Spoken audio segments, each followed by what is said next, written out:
Next up, at UFC Atlanta, we have Phil Rowe taking on Ange Loosa. I thought I was leading this. Go ahead.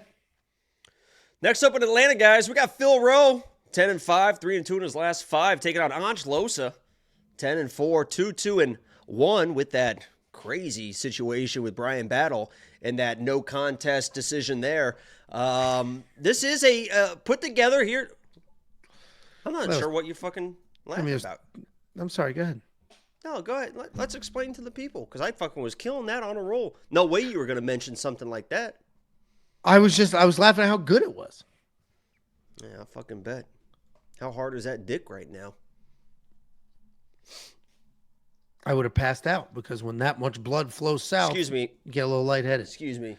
This a fight that was put together. When was it, Angelo? In the last few weeks, right? 3 weeks? 2 weeks, but the odds didn't come out till yesterday for some reason. There you go.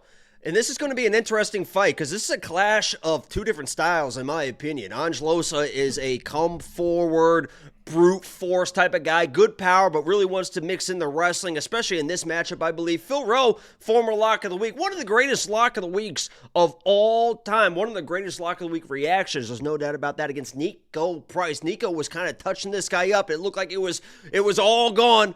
All hope was lost, and then Phil Rowe lands a left hand, and I went absolutely crazy when he found that finish against Nico Price. So this is a little bit of a biased pick here. Phil Rowe is a rangy striker. When he actually strikes with people, he is phenomenal. I came into that Neil Magny fight, and I said, oh my God, if this guy just backs Neil Magny up and just boxes him against the fence, he's going to smoke him. And you saw that. Boom, boom, boom, and then crashes into the clinch for no reason. Against Jake Matthews, when he's actually throwing his hands, pop, pop, pop, he's landing. He is very powerful, very, very fast, very good boxing, and he's going to need to keep that length and take advantage of the space when Ange Loosa is giving him space, because I believe that Ange Loosa is going to come forward just like he fought Reese McKee, another tall, rangy fighter. He got his face, throwing heavy into the clinch, trying to get the takedowns. I think Ange Loosa is going to bring in that same game plan. Forward pressure, big shots into the clinch. As much as I love Phil Rowe, and I am going to pick him because I do believe he is the better fighter,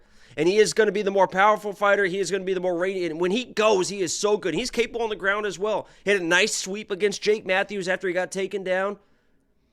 I'm going Phil Rowe here. He's got to keep the space. He's got to be active, because sometimes Phil Rowe starts slow, he ends slow, but you just see those magical moments. And I think he's starting to put some stuff together in his career. He's been out a year now, something like that.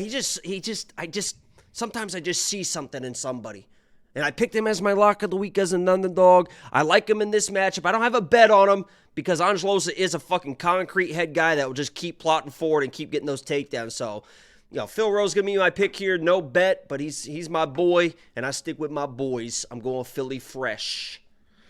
He's let you down before, like against Neil Magny, because his volume gets the best of him sometimes for some reason.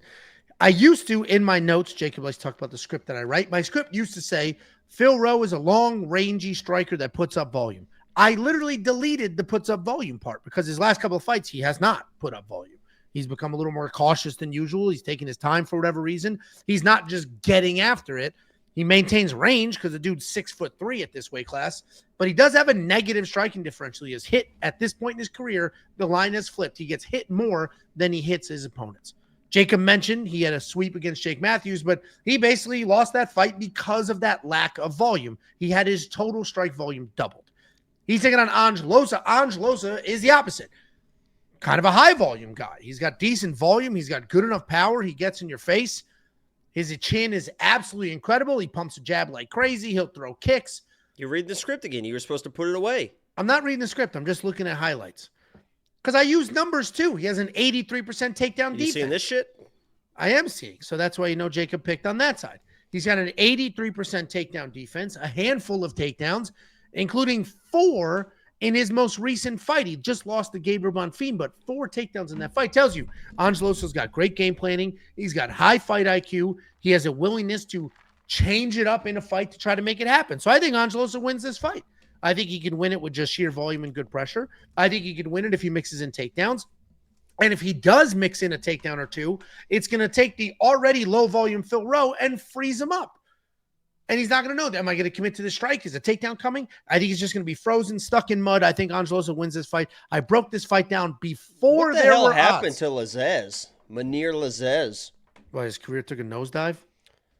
He lost to Gabriel Bonfim on that guillotine. Hasn't fought in 2 years. I was just looking at Ange Loosa because Ange Loosa he seems like a guy that should just be better than he is. Not that 10-4 is not a bad record, but he lost to Jack Della Maddalena on the Good loss, yeah. Yeah, and then Lazez beat AJ Fletcher, beat Reese McKee, and then had that no contest against Brian Battle, and then lost to the Bonfim. So I mean, he's losing. Quality losses. He was going to lose that battle fight, but that's still a quality loss. You don't know that. I mean, it was only one round, but it was going a certain way. But it was in the second round, but okay. I broke. Oh, there's only one round, like one full round, and then an eye poke.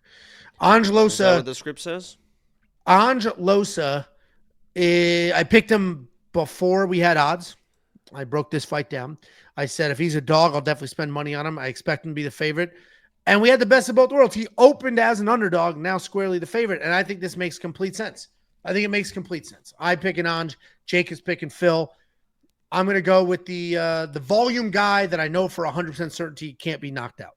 $8,400 in DraftKings Fantasy. Honestly, that probably depends on if he is going to mix in a takedown or two. $8,400 is one of those tricky numbers where he could actually score really well in a decision loss without any takedowns, or a decision win without any takedowns. But we just saw Bonfim's a pretty good grappler. He took him down 4 times. And it was because it was the speed, the athleticism, the shots were behind strikes. That exact same game plan here. He will win this fight. He will put up numbers. I'm on the Loosa side. If you need a tiebreaker, since Jacob and I are split, we just talked about how good BetSam is. Check out BetSam. Well, check out Artem. Who's that dumbass have? Let's see. Oh, my God. I'm the only one picking Philly Fresh. There you go. And the artificial intelligence. I don't know what that has. I'll have to check the AI. Actually, you have to check the AI. Go to WeWantPicks.com. Click Become a Member. It's only $10. $10 for an entire month. You'll unlock every single pick bet tool that we offer.